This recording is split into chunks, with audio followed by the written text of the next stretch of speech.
N'envoyez plus vos enfants en vacances n'importe comment et chez n'importe qui. C'est très important. N'envoyez plus vos enfants en vacances chez n'importe qui ou alors n'importe comment. Gardez vos enfants chez vous.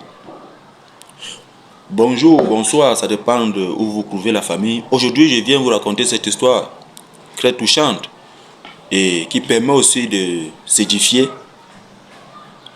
L'histoire de cette famille qui a décidé d'envoyer leur fille en vacances chez leur sœur. C'est-à-dire, la maman envoie ses enfants chez la sœur de maman, c'est-à-dire chez sa tante, non, sa tante, direct. Donc la grande sœur a sa maman.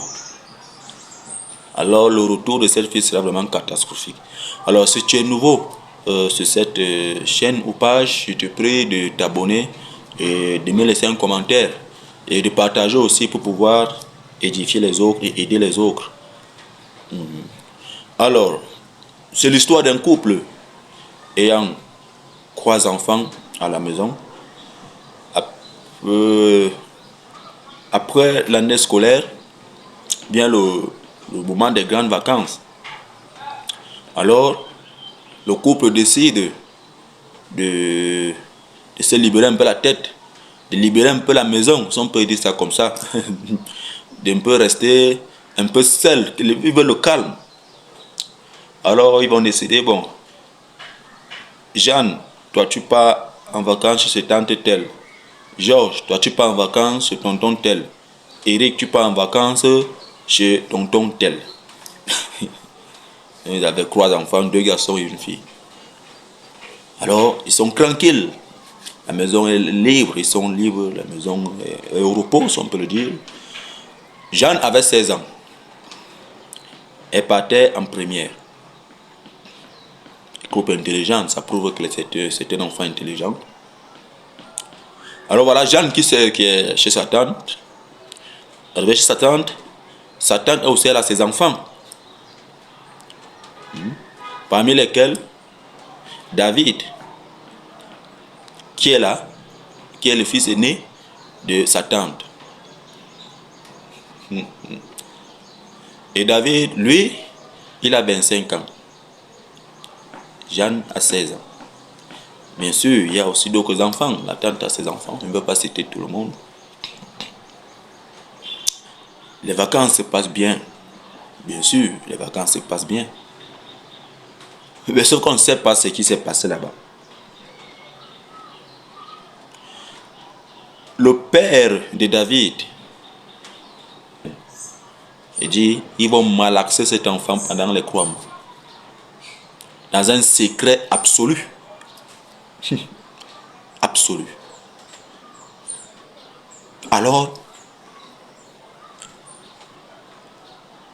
voilà les vacances qui sont terminées. Chacun doit rentrer chez soi. A dit le mari de sa tante. Qu'est-ce qui va se passer? Pendant la période de vacances, David va coucher avec Jeanne. Le père de David va coucher avec Jeanne. Je ne sais pas si vous voyez à peu près la mesure de ces actes vraiment diaboliques. Rien que les 3 mois de vacances, David va coucher avec Jeanne qui a 16 ans. Le père de David, qui est le mari de sa tante, va coucher avec Jeanne. Alors, l'année scolaire qui démarre, 1er mois, 2e mois, 3e mois, 4e mois, etc. À un moment donné, on se rend compte que le ventre de Jeanne est en train de pousser. On ne peut pas cacher la grossesse, c'est impossible. Même si tu portes les habits là, comment, ça va se voir. En pleine année scolaire où elle a préparé un examen probatoire. Alors,